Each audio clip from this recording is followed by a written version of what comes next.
بسم اللہ الرحمن الرحیم۔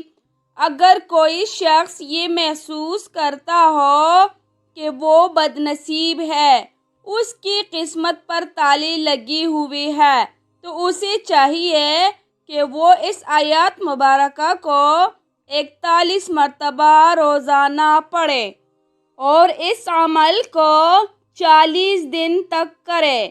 انشاءاللہ تعالی قسمت کھل جائے گی۔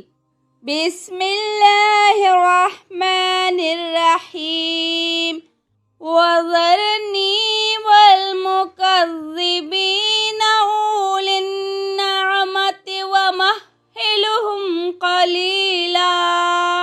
انشاءاللہ تعالی اللہ کی رحمت سے بدقسمتی دور ہو جائے گی۔ اللہ رب الجلال ہم سب مسلمانوں کو اپنے نبی صلی اللہ علیہ وآلہ وسلم کی سنت پر عمل کرنے کی توفیق عطا فرمائے، آمین۔